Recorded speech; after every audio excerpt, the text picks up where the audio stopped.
नमस्कार दोस्तों आज का दिन भी हमारे भारतीय स्वाधीनता संग्राम का एक महत्वपूर्ण दिन है और इसलिए इस दिन को याद कर लेना बड़ा ज़रूरी इसलिए भी लगता है कि आज के दिन से ही हमारी आज़ादी के स्वाधीनता प्राप्ति के 75 वर्ष पूरे होने के जो समागम हैं, जो समारोह हैं, उनकी शुरुआत आज हो रही है। यद्यपि ये समय 15 अगस्त 2022 तक आएगा और ये तब तक ये समारोह चलेंगे अलग अलग रूपों में, अलग अलग उसका जो मानदंड होगा उसके मुताबिक इनका परिचालन होगा। लेकिन इसके बावजूद आज का ये दिन का जो महत्व है उसको ज़रूर उसका उल्लेख हमें कर लेना चाहिए, उसको याद कर लेना चाहिए। मित्रों, एक इतिहास में, हमारे स्वाधीनता संग्राम के इतिहास में दांडी मार्च की चर्चा बहुत होती है। कभी आप दिल्ली जाएं तो नई दिल्ली में एक स्थान पर एक चौराहा भी है जहां दांडी मार्च का एक पूरा का पूरा जो प्रस्तर प्रतिमाएं हैं, आगे आगे गांधी हैं, पीछे पीछे सत्याग्रही हैं, उसका भी एक रेप्लिका बना हुआ है, उसका भी एक स्मारक बना हुआ है।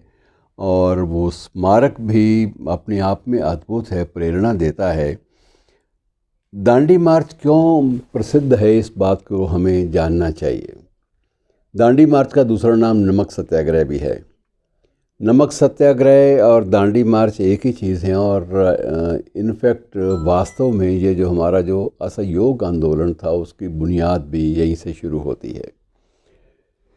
इसी दिन मित्रों, आज से लगभग 90-91 वर्ष पूर्व 1930 में आज के दिन बापू ने अपने 78 विश्वस्त साथियों को साथ लेकर ये आंदोलन शुरू किया था, यात्रा शुरू की थी। और यात्रा का उद्देश्य, यात्रा ये साबरमती की बजाय वहाँ दांडी के आसपास भी कर सकते थे, लेकिन गांधी का उद्देश्य ये था, बापू का उद्देश्य, कि इसी मार्ग पर चलते चलते जो जागरूकता आएगी जन जन में, वो अपने आप में एक बड़ी अद्भुत होगी। और वो उसी जागरूकता की जो ध्वनियाँ हैं, जो स्वर हैं, वो पूरे देश में गूंजेंगे। इस बात को रखते हुए जहन में महात्मा गांधी ने साबरमती आश्रम से ये यात्रा शुरू की थी। 78 उनके विश्वसनीय साथी स्वयंसेवक वो उनके साथ चले थे और ये यात्रा 5 अप्रैल 1930 तक चली थी। और उस दिन दांडी नामक स्थल पर पहुंचकर नमक सत्याग्रह किया गया। और नमक का जो कानून था, जो कितने सालों से बना हुआ था, 1880 के आसपास बना था नमक कानून, नमक पर भी कर लगाने का कानून, तो ये बड़ा उन दिनों में इसका विरोध होता था कि ये तो एक प्राकृतिक वस्तु है, इस पर भी आप कर लगाएंगे, कल को आप हवा पर भी कर लगाएंगे, पानी पर भी कर लगाएंगे, ये कैसे चलेगा।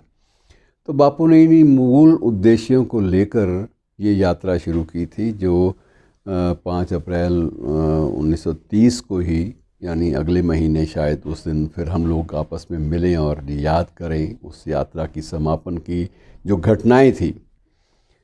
अब उस दौरान में कितनी जागरूकता आई, इस बात का अंदाज़ा लगाइए कि जब भी कभी गांधीवादी आंदोलन या सत्याग्रह की बात होती है विश्व के स्तर पर भी, मार्टिन लूथर किंग और अन्य नेताओं ने जब जब याद किया है गांधी को, तो इसी आंदोलन के कारण याद किया है कि ये एक ऐसा सत्य का आग्रह था, सत्याग्रह था, जिसके माध्यम से असहयोग जो है वो सरकारी कानूनों के प्रति, ये इसकी शुरुआत, इसकी बुनियाद हुई थी। और ऐसा अहिंसक आंदोलन दुनिया में कहीं नहीं हुआ।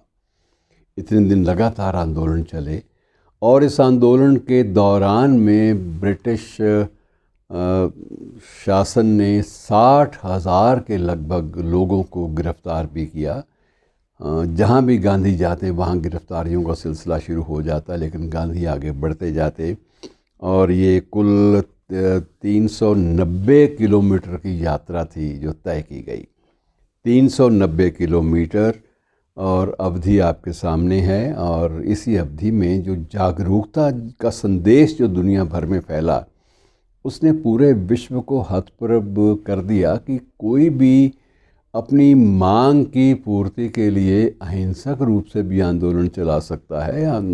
बदलाव जो हैं या जागरूकता है या जागृति है, उसके लिए ज़रूरी नहीं है कि वो हमेशा बंदूक की नली से क्रांति आएगी, ये ज़रूरी नहीं होता। क्रांति जो है इस तरह से भी आती है कि आप जागरूकता फैलाएं और आप अहिंसक रहते हुए अपनी मांग पर अड़ें और अपनी मांग की पूर्ति के लिए संघर्ष करें, जूझें, कुर्बानियाँ दें, गिरफ्तारियाँ दें। ये सब कुछ इस आंदोलन के दौरान चला। और आज के दिन ही साबरमती आश्रम से ही हमारे देश के प्रधानमंत्री भी यात्रा एक आरंभ कर रहे हैं। और उस यात्रा का उद्देश्य यही है कि एक तो पुराने संदेश को याद करना, दूसरा अपनी न्यायोचित मांगों की पूर्ति के लिए सत्याग्रह का सहारा लेना। उन सारी चीज़ों को एक स्मृति के रूप में दोहराया जा रहा है। और आज से ही देश में तैयारियां और अभियान आरंभ हो जाएंगे स्वाधीनता की 75वीं वर्षगांठ मनाने के। तो मित्रों, ऐसे दिन में इन आंदोलनों को याद कर लेना बहुत ज़रूरी होता है कि हमें एक नई ऊर्जा इनसे मिलती है।